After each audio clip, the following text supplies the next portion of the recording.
Welcome back to our Tariff Series. In part 1, we covered what tariffs are and why they exist. Today, we're looking at the bigger picture, how tariffs ripple through the economy, and ultimately, how they might impact you. Tariffs aren't just about making imports more expensive.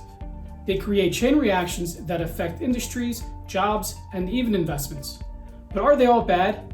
Not necessarily. Like adding spice to a meal, the right amount can enhance, while too much can ruin the flavor. So let's break it all down. One of the biggest concerns with tariffs is that they raise prices for consumers. Companies often pass extra costs on to you, whether it's a new car, a phone, or groceries. But here's where things get interesting. The strength of the US dollar plays a huge role. When there's global economic uncertainty, the dollar tends to rise in value because investors see it as a safe haven. This happened during the first Trump administration, where the dollar strength helped offset inflation from tariffs. Will it happen again? We'll have to wait and see, but the history shows that tariffs don't always lead to runaway price increases. Now let's talk about supply chains. Businesses rely on global networks for raw materials and parts. When tariffs make imports more expensive, companies are forced to make tough decisions. Pay more money, find new suppliers, maybe even move production elsewhere. This is exactly what happened with rare earth materials, essential for everything from smartphones to fighter jets. The US once depended almost entirely on China for these kinds of materials. But when tariffs and trade restrictions hit some years ago, companies looked for alternatives. Enter MP Materials, which revived the Mountain Pass mine in California. The move reduced reliance on foreign suppliers and strengthened domestic production. But MP Materials didn't stop there. They're also building a processing facility in Fort Worth, Texas. This plant will refine rare earth materials used in all sorts of things. They're going to be producing essential components for high-tech manufacturing, and by investing in both mining and processing, MP Materials is helping to restore a full domestic supply chain for these critical materials. The same goes for pharmaceuticals. The COVID-19 pandemic exposed just how vulnerable our medical supply chains are. Pushing for more domestic drug manufacturing, tariffs and trade policies can actually play a role in making supply chains more resilient. Tariffs are often justified as a way to protect American jobs. And in some cases, that's true. If tariffs make foreign cars more expensive, people might buy more US-made vehicles supporting American auto workers. But there's another side to the story. Industries that rely on imports, like tech and retail, can see job losses due to rising costs. However, tariffs don't always push jobs away. Sometimes they can bring jobs here.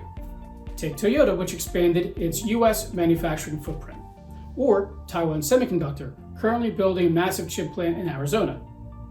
These companies are investing in domestic production to avoid tariffs, creating jobs, and boosting local economies. It's not just about job losses, it's about job shifts.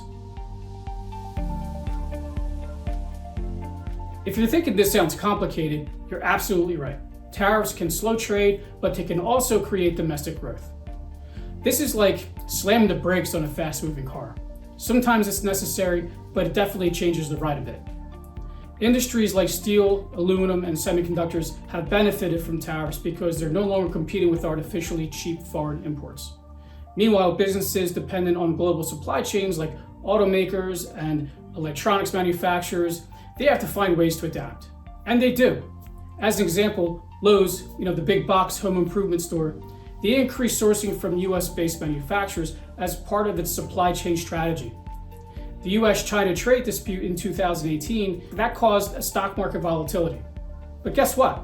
The markets adjusted, investors adapted, and businesses found new solutions.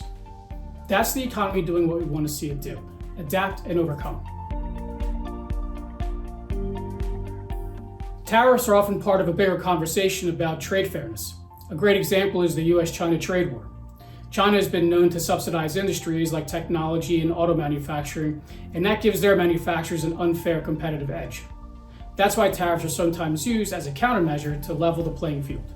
In 2002, tariffs were placed on imported steel to protect US producers. It worked. American steelmakers saw a boost, but it also raised costs for auto manufacturers and construction companies. That led to lost jobs and a big backlash. So they ended up reversing that after about 21 months. So do tariffs always work? Not always, but they do have an impact, and it's important to understand both sides of the story. Now let's bring this back to you. If you're an investor, tariffs can create risks and opportunities. Here's what to watch out for. Market volatility. When tariffs are announced, stocks can swing wildly, but markets have a history of stabilizing once businesses adjust. Industry winners and losers. Some industries can thrive under tariffs, think steel and semiconductors, while others, like retail, some tech companies, they can struggle. Diversification is key. Because tariffs create uncertainty, a well-diversified portfolio can help manage risks and capture opportunities.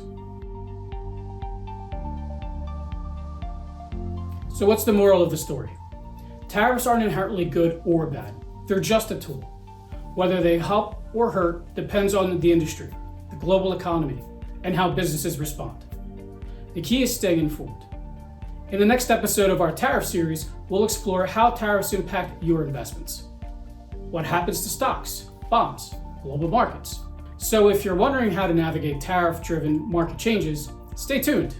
And if you have any questions about how trade policies impact your portfolio, let's chat. Give us a call at 215-348-3176 or email us at info@paragon-wealth.com. I'll see you next time.